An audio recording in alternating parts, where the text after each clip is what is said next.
Dear student, आज हम class first year में फिजिक्स में चैप्टर 3 स्टार्ट करेंगे।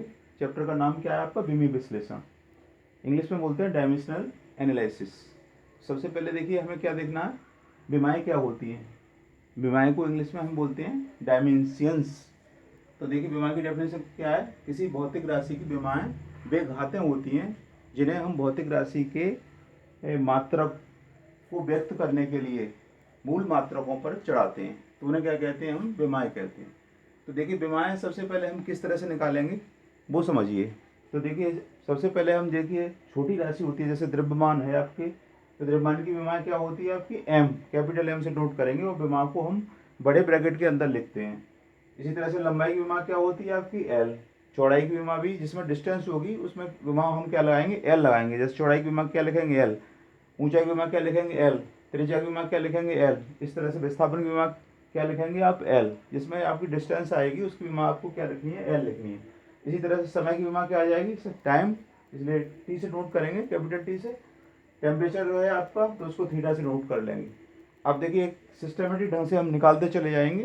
पहले हमें निकालनी है जैसे क्षेत्रफल की विमा। तो क्षेत्रफल का हमें फॉर्मूला पता है। क्षेत्रफल का फॉर्मूला क्या होता है? लंबाई इंटू चौड़ाई। तो लंबाई की विमा हमने बताया था क्या होती है? एल। चौड़ाई की भी एल होती है, दो एल लिख लेंगे, इसलिए एल स्क्वायर हो जाएगी क्षेत्रफल की विमा। इसी तरह से हम क्या निकालेंगे? आयतन की विमा। आयतन का फॉर्मूला क्या होता है आप जानते हैं? L into B into H. तो लेंथ की भी एल आएंगे, ब्रीथ की भी एल और हाइट की भी एल, तो इसलिए एल क्यू आ जाएगी आपकी किसकी? आयतन की। इसी तरह से वेग की निकालनी है, तो वेग का फॉर्मूला आप जानते हैं क्या होता है? विस्थापन बटे समय। तो डिस्प्लेसमेंट की विमा क्या होती है आपकी? एल। मैंने बताया था इसमें डिस्टेंस आ जाएगी, वहाँ पर क्या लगाएंगे हम? एल लगाएंगे। और टाइम की क्या लगेगी? L T. तो टी को ऊपर ले जाएंगे यहाँ से, तो एल टी माइनस वन। इस तरह से वेग की विमा क्या निकल आई आपकी? L T minus one. ये एक दूसरे पर आपका क्या रिलेटेड है, तो यह आप एक पहले क्रम से तैयार कर लेंगे छोटी वाली, तो आगे बड़ी वाली को हम निकाल सकते हैं। देखिए आगे इसी तरह से चौथी वाली आपकी क्या है? त्वरण। त्वरण को इंग्लिश में एक्सीलरेशन बोलते हैं। त्वरण बराबर क्या होता है? वेग परिवर्तन बटे समय। तो वेग की विमा क्या होती है जो अभी हमने निकाली है? L T minus one. ये रख लेंगे ऊपर एल टी माइनस वन। समय की हम जानते हैं कैपिटल टी होती है, तो टैबलेट टी लगा ली, टी को ऊपर ले जाएंगे, टी माइनस वन ऑलरेडी था इसलिए टी माइनस वन ये भी हो जाएगा ऊपर जाकर के, तो दो हो जाएंगे, तो एल टी माइनस टू। इस तरह से हमारे त्वरण की निकल आई, क्या निकल आएंगे हम? L T minus two. अब इसी तरह से आगे चलते हैं, जैसे बल की निकालनी है हमें, तो बल का फॉर्मूला हम जानते हैं क्या होता है? द्रव्यमान इंटू त्वरण। अब द्रव्यमान की आपकी क्या है बताइए? द्रव्यमान की देखिए एम है, मैंने पहले बताया था आपको, तो कैपिटल एम लिख लीजिए आप यहाँ पर। त्वरण की क्या है? त्वरण की अभी निकाली हमने, देखो एल टी माइनस टू, ये दूसरे ब्रैकेट में लिख लो एल टी माइनस टू यहाँ पर। दोनों को कंबाइन करके एक ही ब्रैकेट में लिख दें। दोनों को कंबाइन करके एक ही ब्रैकेट में लिखेंगे तो क्या आ जाएगी बताओ? दोनों कंबाइन करके आ जाएगी तो M L T minus two. इस तरह से हमारी क्या बल की विमा निकल आई? M L T minus two. अब हम बल की विमा आपसे पूछते हैं तो आप क्या बताएंगे? M L T minus two बताएंगे। किस तरह से निकाली वो आपको समझ में आ गया। इसी तरह से देखिए मैं और आगे निकाल के दिखाऊंगा आपको।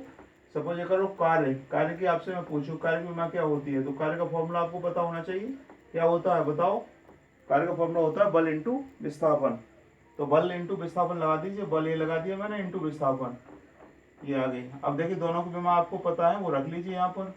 बल की विमा हमने अभी निकाली थी आपकी, क्या निकाली थी? M L T minus two. ये बल की जगह पर लगाइए यहाँ पर, तो ये लगा लेते हैं, देखो M L T minus two ये लग गई आपकी, M L T minus to.